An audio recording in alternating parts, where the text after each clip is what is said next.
আসসালামু আলাইকুম রহমতুল্লাহ বারাকাতু। প্রিয় শিক্ষার্থীরা, আশা করি তোমরা সবাই ভালো আছেন।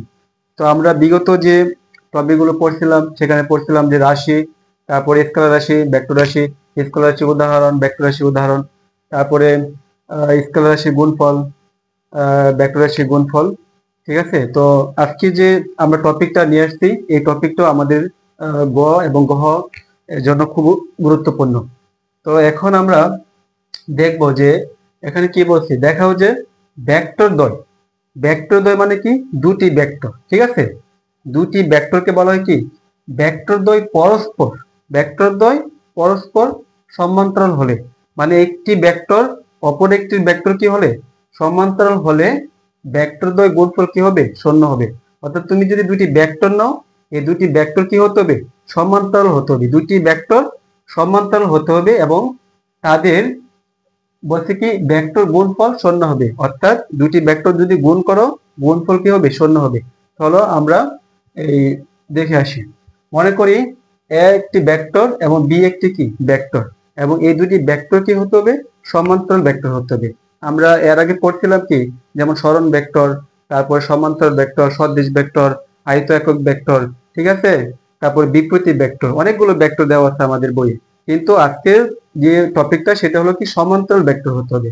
অর্থাৎ মনে করি এ এবং বি দুটি কি সমান্তরাল ভেক্টর। ঠিক আছে, তাহলে এটা এ একটি ভেক্টর এবং বি একটি ভেক্টর। তোমরা এখানে দেখতে পাচ্ছ যে এ ভেক্টর এবং বি ভেক্টর দুটি কি সমান্তরাল। কারণ কি? তাদের দিক একই দিক এবং তাদের মানই কি এক। তাহলে দিক এবং মান যদি একই হয়, অর্থাৎ কোনো দুটি ভেক্টরের যদি মান এবং দিক একই হয়, তখন এই দুটি ভেক্টর কি হবে? সমান্তরাল ভেক্টর হবে। আর এখানে দেখো এ ভেক্টর এবং বি ভেক্টরের মধ্যবর্তী কোণ 0 ডিগ্রি। এ ভেক্টর এবং বি ভেক্টরের মধ্যবর্তী কোণ কি? 0 ডিগ্রি। তাহলে আমরা বলতে পারি যে সমান্তরাল দুটি ভেক্টরের কি মধ্যবর্তী কোণ 0 ডিগ্রি বা 0 ডিগ্রি। তারপর আমরা ভেক্টরের ক্রস গুণ থেকে আমরা জানি যে A vector cross B vector equal A vector modulus B vector modulus sine theta. ঠিক আছে, তাহলে A vector modulus B vector modulus, তাহলে থিটা, থিটার মানে আমরা কি পাইছিলাম? যে সমান্তরাল দুটি ভেক্টরের মধ্যবর্তী কোণ কত? 0। কারণ এখানে এই দুটি ভেক্টরের মধ্যবর্তী কোণ 0 ডিগ্রি। ঠিক আছে, তাহলে আমরা যদি সাইন থিটা অর্থাৎ সাইন থিটার মান যদি 0 বসাই, তাহলে আমরা জানি সাইন 0 ডিগ্রির মান কত? 0। তাহলে 0কে কোনো কিছু কোনো সংখ্যা দ্বারা কোন সংখ্যাকে গুণ করলে কি হবে? 0 ডিগ্রি হবে। তাহলে আমরা বলতে পারি যে এ ভেক্টর এবং বি ভেক্টর এর গুণফল কত?